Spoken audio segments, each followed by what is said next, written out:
YouTube, what is up? Listen, today we're going to talk about the Stylecraft Pro Metal Edition Instinct X trimmer. There it is for you. Look at that beauty right there. Alright, now let's get straight into it. But first,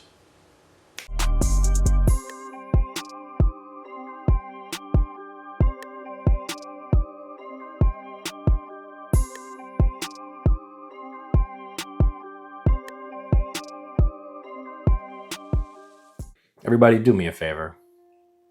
Try your best to watch the whole video. Help me out here, okay? I'm asking you. Like, comment, subscribe, share, do what you can. Try to help a brother out, all right? Either way, I'm gonna have these videos coming regardless. Thanks.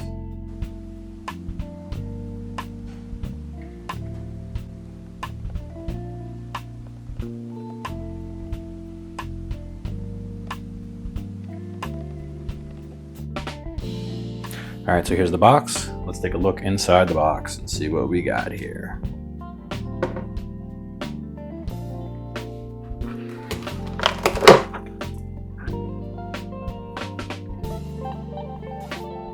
We have the trimmer,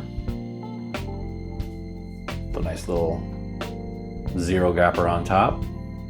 It's pretty cool. It comes with 2 extra plastic bodies, so you can customize it.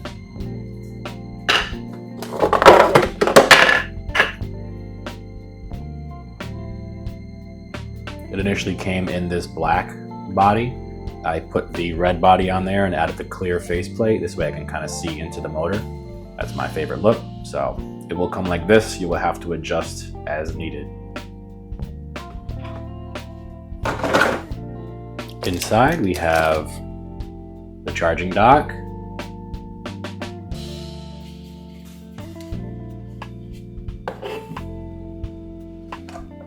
We have a nice long cord. Long cord, baby, let's go.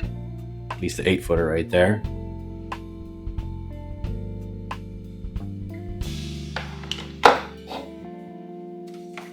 What do we have here? Well, we have another zero gapper.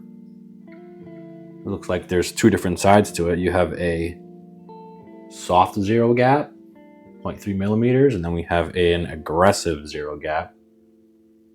I'll have to check this thing out later. This looks pretty cool. There we go, USB charging, baby. This is good for whenever you're on the go. Mini HDMI, it looks like, to USB. Pretty much charge anywhere on anything. Typical accessories, you have your brush, you have your oil, you have extra parts for your blades and screws for your clipper itself.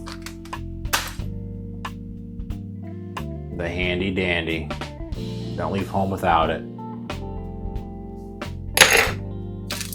And then we have the extra faceplate, which I already switched out. So it initially was red on red, and now it's clear on red. And some paperwork.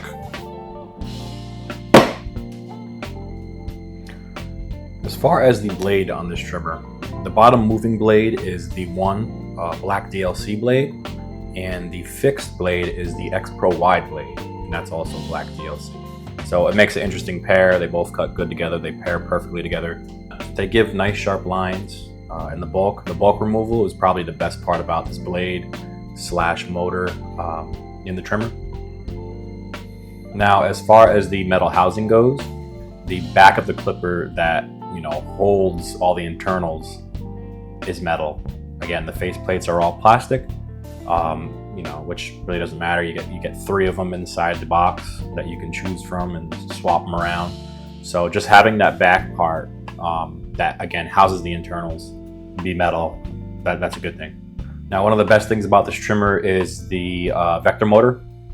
What a vector motor is when you have the motor running and the blade, or the motor itself detects that there's, any kind of resistance, as in bulk removal or any kind of hair that, in bulk that needs to be taken off, it'll ramp up the torque just to match. So, I do like that it has a vector motor in it. It's 8,500 strokes per minute, so it runs at a pretty good speed. And again, it's just perfect for taking down bulk. So as far as battery wise, The vector motor will kind of mess with times depending how much torque was added or whatnot. Depends how you use it. At the moment, you're looking at about 4 hours of runtime and 2 hours to charge. So you charge in half the time that it takes to dump the battery. So that's nice. The blade setter, you have one that's on the actual blade itself, which is also a cover for the blade, but then you also have another one that's a kind of like a dual setter that I talked about a couple seconds ago. And I ended up using the blade setter after the first clip that you guys are going to be seeing, where I'm just using it to kind of bald out one of my buddy's low fades and kind of, you know, cut the guideline in with the sharp part of the razor. And that is just straight out of the box. So what I did was the next clip after, where I'm giving a nice shape up, you'll see that I ended up using the aggressive setting on that blade setter, and I used that, and that blade was cutting like a razor. You got to be careful though. If you're going to use that aggressive setting, that's a tap and go type setting. So you can put it on soft, but that's pretty much how you get it out of the box. Me, I go aggressive. I like to be able to almost cut you, while I'm trimming. I like to live life on the edge. So looks wise, oh my god, I love it. So I like the fact that they have the clear window. You can look through. I think that's the coolest part in any kind of clipper or trimmer. I really do love it. And I like that when you turn it on, right here, I kind of got the light hitting it. You guys might not be able to see, but when you hit the blue button, it kind of lights up a little bit blue in there. You can't really see it that good right now, but it does. Again, the lighting is terrible. Now, all in all, this trimmer, it's almost perfect. Okay, I have it up there with my Saber, my original Saber trimmer, which was a beast. That's one of my top trimmers ever. The problem that I'm seeing with this, which is really not a big problem, is the body. It's only in a certain circumstance that I don't care for the body as much. And that circumstance is anybody with a receding hairline, like myself. The body kind of can get in the way a little bit of the blade moving. So I did put the gold blade on after. But as you can see, let me try to get a close up. The body comes out quite a bit, and the angle of that blade is too acute, it's too shallow, right?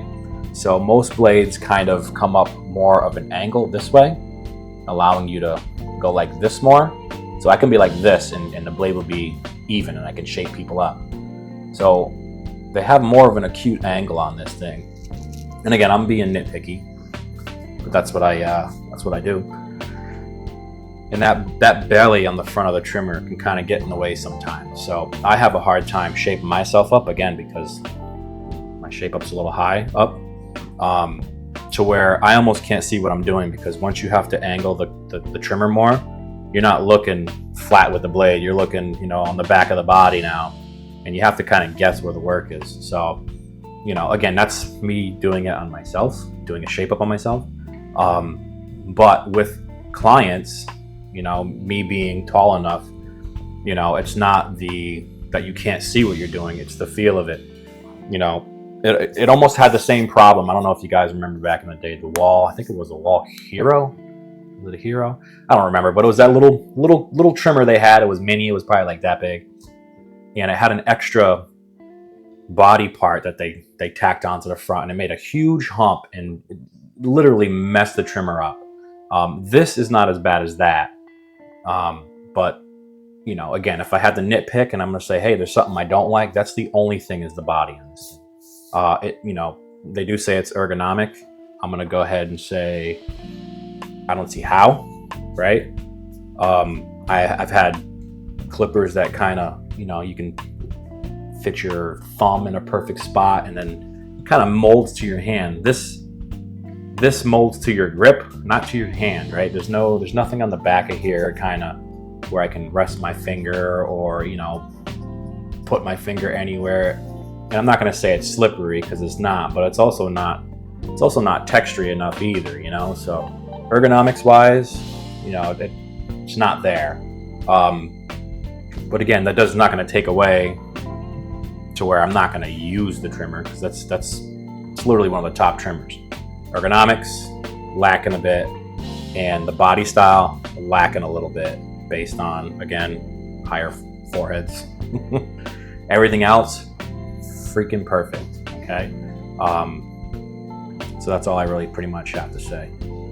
Also, this trimmer drops in November, so basically it was like a week away to November. I don't know the exact date, but I know next month it will be dropping. You guys use code SAVE10, save yourself 10%. If you're gonna buy something, save that money. All right, either way, I'll catch you guys on the next one.